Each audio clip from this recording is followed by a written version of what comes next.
5 seconds. Get ready. Friends, it gives me very great pleasure to be present here on the joyous occasion of the Republic Day. Many years ago, on this day, we gave to ourselves a constitution and brought into being a government of the people, for the people, and by the people. In spite of various pressures and difficult circumstances that we had to face from time to time, we have been able to make progress in many fields. Today, we are regarded as one of the largest democracies of the world.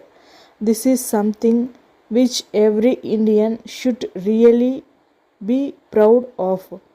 I think that this is a proper occasion for us to assess what we have done till now for the development of the country.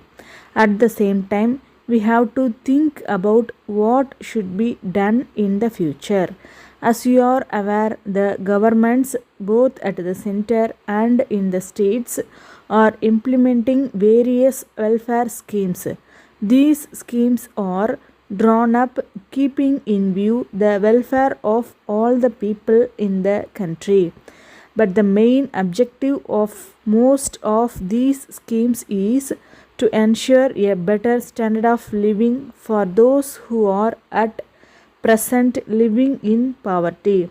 However, doubts arise every now and then whether the entire benefits of the measures undertaken by the government have reached the poor people, especially in the rural areas all over the country. Of course, there are various agencies of the government which are made responsible for the effective working of the schemes. But the success of the various plans launched by the government depends to a large extent to the cooperation of the general public. The welfare of the country as a whole should be kept in view above all other considerations. We should not at all give room for differences arising among the people on the basis of class, caste, religion, and region. Every man or woman should care for the well being of others in the society instead of keeping in view his or her own selfish interests. If such an attitude is created in the mind of every Indian citizen, I have no doubt that our country will be able to become one of the most developed nations of the world. I hope that the young men and women who have gathered here on this occasion will take an active part in all efforts in this regard. I think it is my duty to say, before concluding, a few words by way of giving a special advice to the school children who have assembled here in large numbers.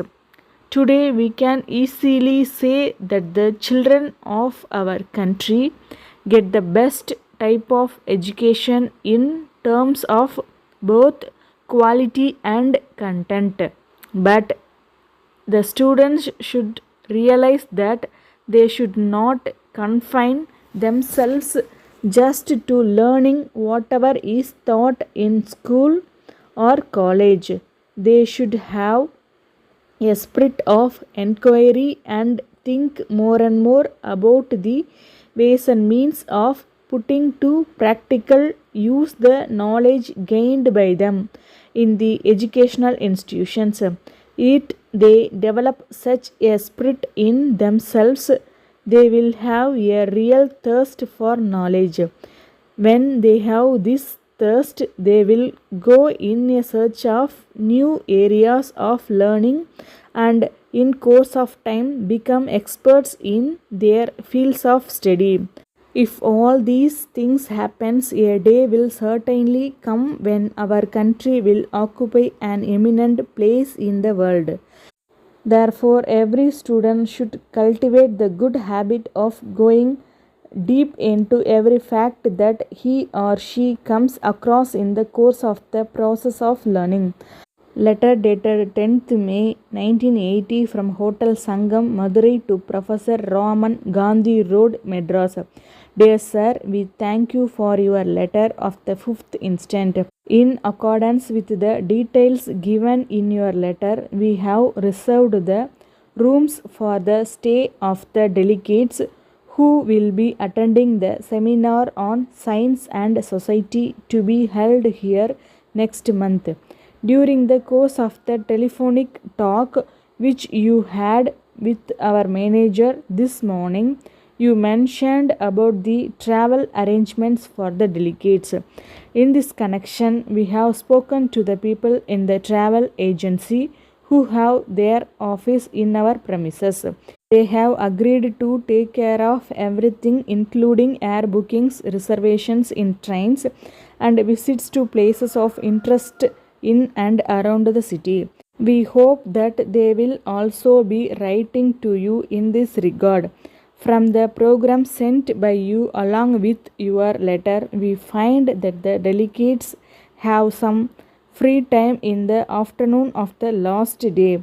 As you know, this part of the state is well known for its various types of folk dances. If you are interested, we can arrange a cultural program of these dances in our Meenakshi Hall. We are sure that the visitors will enjoy the program and carry happy memories of their stay in this historic city. We look forward to hearing from you in this regard. Yours faithfully.